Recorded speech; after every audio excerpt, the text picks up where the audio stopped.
In this video, I'm going to be going through my new work from home setup. Now, I've always been a fan of working from the office and I've never really enjoyed working from home, but that was until recently as I've decided to work from home a little bit more often.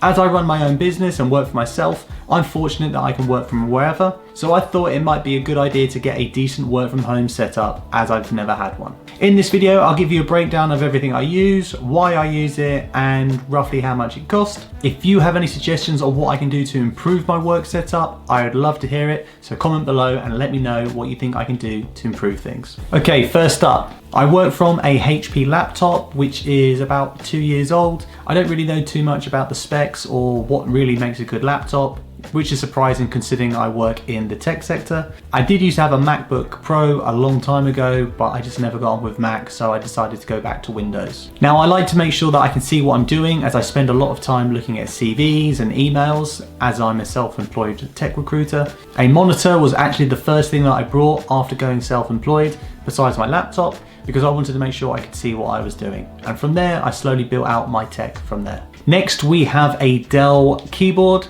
Now, I don't know if this Dell keyboard is any good, but I got it for free as there was a company just across from my building that was going bust and they were giving away free equipment and some other stationery, which I thought would be good as I'd recently just started my business and it would be a good idea to try and save money where I can. I have thought about getting a mechanical keyboard, but they just sound a little bit loud and it's like working on a shooting range. I'm not too sure if it's something I would actually enjoy having a mechanical keyboard because I think it might be a little bit off-putting. If I was on the phone to a client talking away and making notes, they'd probably wonder what I'm doing in the background because it's going to be really, really loud. Next up, I have the cheapest of cheap mouses, which is an Amazon Basics mouse. Now, I think I bought this for about £5 or £6 a couple of years ago. I have thought about trying to upgrade this mouse to something a little bit more fancy, but I just don't know what else a mouse can do apart from do a couple of clicks and scrolling. As I'm using the mouse a lot, I like to make sure that my wrist is supported and I don't get any strains. So I've got a mouse mat with a gel pad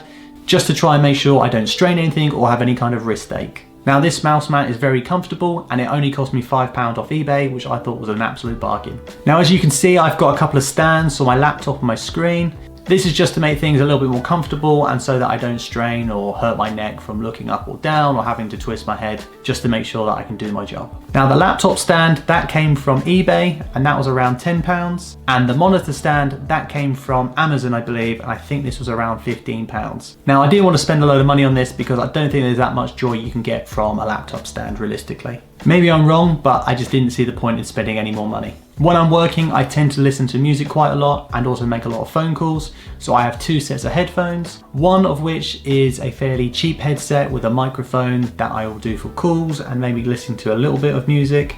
I'll use the Bose headphones if I want to listen to music on my phone, or if I'm making a personal call on my mobile, or if I just want to use the sound cancelling feature so I can concentrate a little bit more on the task at hand. Now, both of these headphones were at very different price brackets. The Bose headphones were over £200 and the headset that I have for making calls, now this was pretty cheap. I think this was only about £30 or £40 off Amazon. Now, I'm sure you can get more expensive pairs of headphones for making calls, but I just wanted something cheap that I could throw in my laptop bag and I wasn't worried if it got broke or lost. As you can see, I also have some ambient lighting going on in the background. So I have the Govee bulb and I have the Govee long light stick. I don't know what it's called, but it's a Govee lamp of some sort.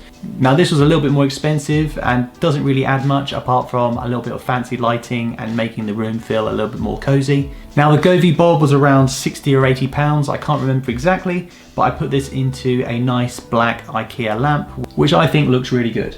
Now, you can change the colours of these lights, but I like the setup of having purple on one side and blue on the other. Now, I like this setup because it just reminds me of like an 80s kind of vibe, or kind of similar to synthwave videos, which I listen to on YouTube when I'm working. The Govee lamp was a little bit more expensive. I think this came in at around £120 or £150. Again, it's just ambient lighting, but I really think it makes the room look a little bit better and a little bit more exciting when you're working, especially when you're in the room for 8 to 10 hours a day, every day.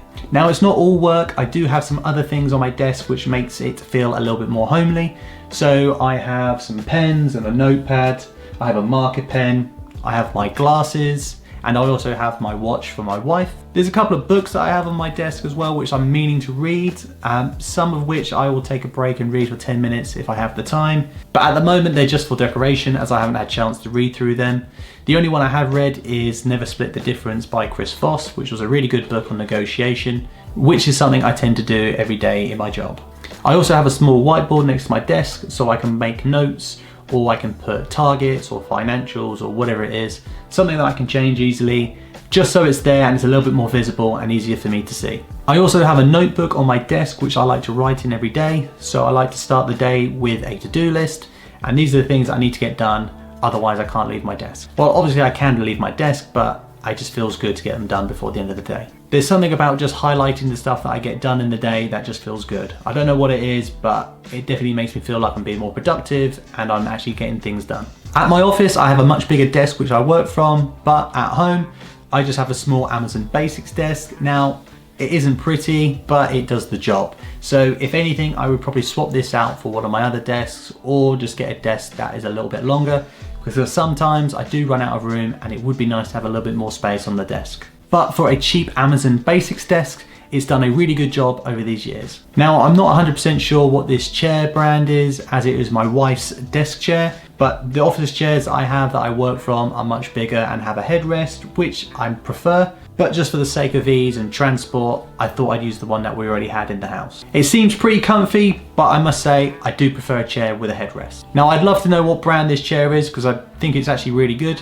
So comment below and let me know. So that is all for today's video. That is my work from home setup in 2024. Now, this isn't a masterpiece, it's just a starting point, but if you have any suggestions, I would love to hear your thoughts. So drop a comment below and I'll see you soon in the next video, hopefully with an even better desk setup.